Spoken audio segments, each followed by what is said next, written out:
Hi everyone, here's chapter 11, the nervous system. There's 4 parts to this, so I'll try to go fast. So this is kind of an introduction to the nervous system.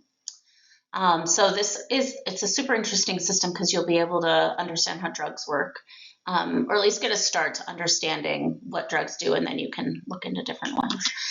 Okay, so the nervous system controls and communicates with the body. It does it really fast. It uses electricity and chemicals. So both happen in one nerve impulse, and it's a really fast response, whereas the endocrine system also is communication, but it's slower because it's just through chemicals. Okay, there's 3 parts to the nervous system. First, you have sensory input. So that means you feel something or sense something either from the inside or outside of your body, so internal or external. Then that information goes somewhere, either your brain or sometimes your spinal cord, and that's called integration, and it gets processed. And then a signal gets sent out, and that's the motor output, and it's going to get sent through effector organs, which are either muscles or glands. So your muscles might tell your muscles to move, or it might tell your glands to secrete something. Okay, so here's the whole story. You see a glass of water, that's the sensory input.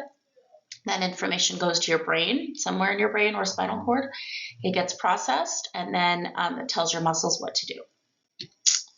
There's 2 parts to the nervous system. You've got the central nervous system, which is your brain and spinal cord, and that's where integration and processing happens, and then it determines what motor response to have. The peripheral nervous system is all your nerves that are not in your brain or spinal cord, and that part is the sensory part and the motor part. So that kind of starts and finishes the cycle.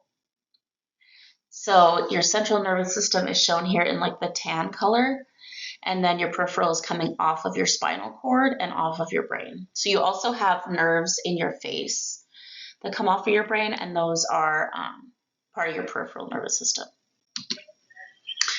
Okay, so you have 2 different parts of the peripheral, and that is sensory and motors. Another word for sensory is afferent, and another word for motor is efferent. So you need to be really clear when you're saying those and make sure you're spelling them right.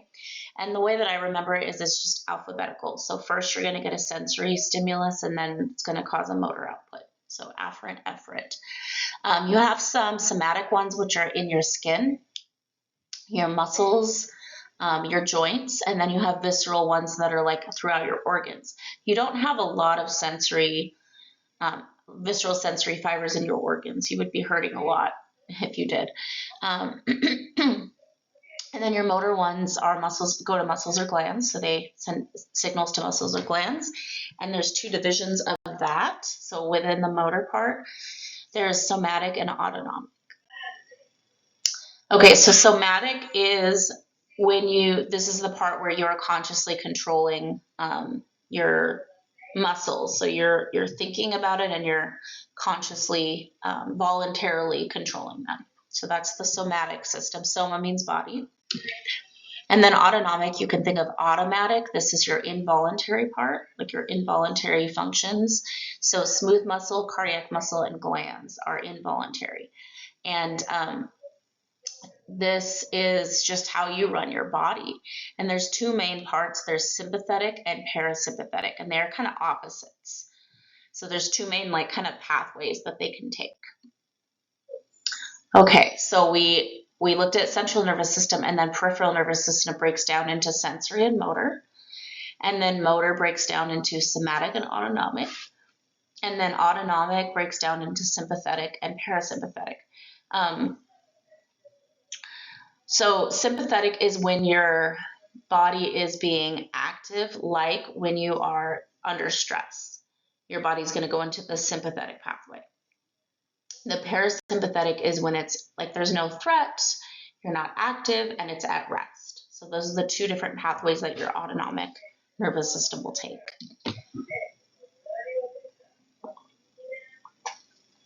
And that last graphic, that's one that I would write down so you can really see how they divide up. Okay, then you have neuroglia. The neuroglia cells are special kind of cells that are not nerve cells. And glia means like glue or like sticking together. So the neuroglia are the support cells that protect the neurons. The neurons are the cells that are actually doing the work of the nervous system. And then the neuroglia are the supporting cells. So make sure that you know the difference between those two cell types. You have 4 different neuroglia that help with the central nervous system. So just the central, there's different names for peripheral and central on a lot of things, even though they're kind of the same thing. So you have astrocytes, microglial cells, ependymal cells, and oligodendrocytes. So astrocytes, they look like little stars. So you can think of star cell. That's what this translates to, astrocyte, star cell. They are branching glial cells. They cling to neurons, capillary, synaptic endings that kind of keep everything together. Just keep it all in place. They support and brace neurons, help with exchanges between capillaries and neurons. They help little young neurons move to where they need to go. Control the chemical environment, respond to nerve impulses and neurotransmitters. So they are really like the backbone of the nervous system. So here they are. They look like little stars, and they just reach out and join everything together and support everything. Then you have microglial cells. These are little thorny looking cells, and they touch and monitor neurons. They move towards injured ones, and they can clean things up. They can kill, like phagocytize bacteria and viruses. So they're kind of immune cells / supporting cells. So there's a microglial cell. And it's just there protecting the nerve cells. You haven't seen a nerve cell yet, but this right here is a nerve cell. I'll show. I think maybe we saw it in another chapter, but I'll show you that soon. Ependymal cells are squamous to columnar, so they're flat to column. They could be ciliated. They line the cavities of the brain and spinal cord, and they make a barrier between your cerebral spinal fluid and the cells and tissue in there. So that's what they look like. They're going to help catch any materials that are bad. So that's kind of their function. And then oligodendrocytes, these are really important. These are actually the ones, if you have multiple sclerosis, these are the ones that are getting broken down by your immune system. So these wrap around nerve fibers, and they're kind of like the insulation cord. Like if you look at, I'm trying to find a power cord, like this on a power cord, it's, where am I? It's like the coating on the power cord. That's what oligodendrocytes are. They help conduct the nerve impulse, and they're called myelin sheets. And they have a cool structure. So here's the oligodendrocytes. This is the axon. The yellow is the nerve, like the nerve tail. And then the myelin sheets wrap around it. And they literally wrap around like layers of paper, wrapping and wrapping and wrapping. So when you have MS, your immune system is breaking that down. Okay, then for the peripheral nervous system, you have different neuroglia. They have different names. So you have to keep them straight, whether they're the neuroglia for the central nervous system or the peripheral nervous system. Okay, and that's true of different things too. So peripheral nervous system has satellite cells. They surround the neuron cell body, and they have a similar, like they're equivalent to astrocytes. Okay, so satellite cell, astrocytes, those are equivalent, but they're just in central or peripheral. And then the Schwann cells are equivalent to the oligodendrocytes. So that we just saw, they wrap around the nerve tail and protect your nerves. And that's why, like, if you have MS, I think that sometimes it's more in your brain, sometimes it's in your peripheral nerves. Maybe that's a different disease, but that's why, because they are different cells that wrap around central or peripheral.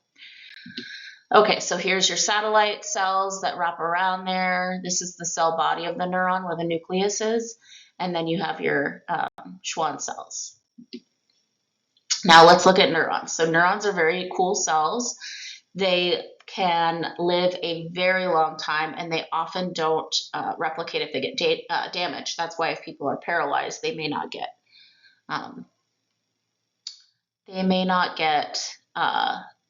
be able to heal from that. Okay, So they can be really long too, like long in length, and they're kind of strange shaped. So I'll show you what they look like. They don't do mitosis. That's what amitotic is, with a few exceptions. Okay, so there is a cell body. That's one part of it that I'll show you. And it has like all the normal cell stuff. So it's got a nucleus. It makes proteins, membranes, chemicals. It has a rough ER. There's your nucleus. It has some pigments in it. So that's the cell body part. And so yeah, nuclei. If you have a whole bunch of them together, this is another difference between central and peripheral. If you have a whole bunch of neurons together in the central nervous system, it's called a nuclei, which is annoying because we use that in nucleus of a cell and the nucleus of an atom. And then if you have a bunch of neurons together in the peripheral nervous system, that's the ganglia, okay? Or it's called ganglia. Okay, then coming off of the cell body, you have these tails. So if you're looking at a bundle of neurons and you're in the central nervous system, this is a bunch of tails of the neurons. That's called a tract. If you're looking at a bunch of tails in the peripheral nervous system, those are nerves. So that's another difference between those two. There's two types of processes that come off of the cell body, and they're called dendrites and axon. So I'll show you what those look like soon.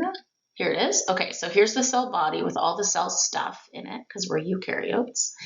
Then these are the dendrites.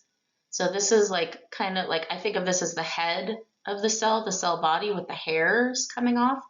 And then the axon here is the tail. So you have head and tail. And that's the order that they connect together, is head to tail, head to tail, head to tail. This is clearly this is a motor neuron, so this is a peripheral neuron. And neurons can look different than this. This is like your standard picture, but there's lots of different shapes they can have. But this is clearly a peripheral neuron, like definitely a neuron, because it has Schwann cells. So you can tell the difference there. So, okay, so that's what it looks like.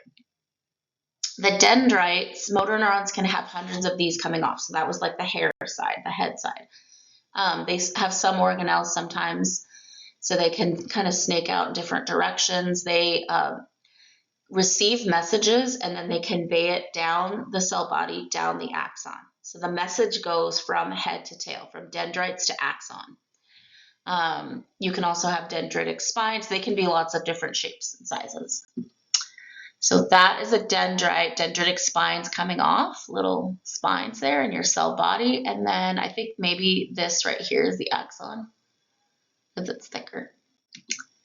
Okay, so then the axon, that's a tail. It has one axon usually. It's kind of cone shaped. They can be long, like a meter long, which is a really, really, really big cell. So these are strange cells. Muscle cells were strange too. They can branch out at their end, so they can have like 10,000 terminal branches, but just one tail. And their function is to convey that message down the axon tail and then transfer it to the next neuron, if that's what, or to the muscle or to the gland. So we have these things called neurotransmitters, which we saw in the muscle chapter. Neurotransmitters are chemicals that are released between neurons. So when you have a dendrite, you go dendrite to neuron, and then you're going to hitch up to the next neuron. There's a space between the axon of the first neuron and the dendrite of the next neuron. They don't actually touch. There's a little space, and that's where neurotransmitters are transferred between them. So we'll look at that more later. So axons there's a lot going on inside of the tails. And you can have movement in two directions. You can go anterograde away from the cell body, or retrograde toward the cell body. So they can go either direction. There are viruses that can affect transport, so that retrograde or the other direction. So polio, rabies, herpes simplex virus, tetanus toxin, those can all affect how the nerves work and whether they can transmit messages. And then viruses can also affect retrograde transport. Okay, then the myelin sheath that's wrapping around the axon tail. It's made of myelin, which is a fat. So this is like a fatty coating that's around the axon tail. And you can have myelinated and non-myelinated. The myelinated ones are going to conduct the nerve impulse faster. Okay, so in the peripheral nervous system, they're myelinated, but it's the Schwann cells, and they're wrapped around, like I said before, like paper wrapped around. You know those old pencils? I don't know if you guys have ever seen those. Anyway, but it's just wrapped and wrapped and wrapped. Lots of insulation, but it has a different name, like I said, than the myelination of the central nervous system. What's going on? Okay, so this is what it looks like, and the cells are just wrapped and wrapped and wrapped, and it's really thick coating around the nerves, and the ones that are myelinated, the nerve impulse passes more quickly. So here's what it looks like with a electron microscope. This would be a transmission electron microscope, and you can see the axon there. This is a cross section, and then it's just wrapped around a bunch of times. Okay, there are gaps between the the Schwann cells. There's gaps, and you saw that in the other pictures. There was like a little bit of like the blue myelination, and then a gap, and then myelination. Those are called, they used to be called nodes of Ranvier. And then the non-myelinated fibers obviously don't have the wrapping around it. So these are the gaps that we were just looking at, the myelin sheath gaps right here. And then the Schwann cells are the part that it's wrapped around. Okay, and then on the central nervous system, they are called oligodendrocytes. They're not Schwann cells. They have a different name. Each cell can wrap 60 axons, so it has a different structure. That's why they have different names. And also in the central nervous system, there is white matter and gray matter. You might have heard of that. So the gray matter is mostly the cell bodies, like that end of the neurons, and they're non-myelinated. And then white matter is the myelinated ends, and that's because it's more fatty. That's why it's white matter. The myelinate, like the oligodendrocytes, are made of fatty material. They're fatty cells, and so that's why it's fattier there. So here's what it looks like, and one oligodendrocyte can wrap many axons, so it has a different structure than the peripheral nervous system. Okay, so here's showing you some different types of neurons. So I told you, like, the classic one that you see is this one that we have here. This one is called multipolar, but there's also bipolar, where the cell body's right in the middle. And then there's unipolar, where the dendrites are over here. It has myelination, and then the cell body's right in the middle. So they have different shapes depending on where they're located. Here's multipolar, so you can see all these dendrites. And then bipolar can look like, this is an olfactory cell, so these are examples of them. And a retinal cell, and then dorsal root ganglion looks like this, and it's unipolar. Okay, so there's different types of neurons. There's sensory and motor, which we've already met. So sensory is going to receive messages, and then motor is going to give that information to muscles or glands. Sensory are almost always unipolar, and motor neurons are multipolar. And then interneurons are the ones that are in the middle. They receive the information from sensory neurons and give it to motor neurons, and those are interneurons. They're usually in the central nervous system, and most of our nerves are interneurons. Let's see, so here's what they look like. So this is an interneuron right here, this little short guy. This is just in the spinal cord. This is showing I just lost the word, impulse. So this is where the nerve impulse doesn't even go to your brain. It just stays in your spinal cord. So your brain never receives it. And then the information goes to your muscle, and that contracts. And then bipolar nerves look like this, like the retina in your brain, and then the information goes to the brain. And then unipolar would be like the sensory neuron that goes from your spinal cord to your skin. And that's it.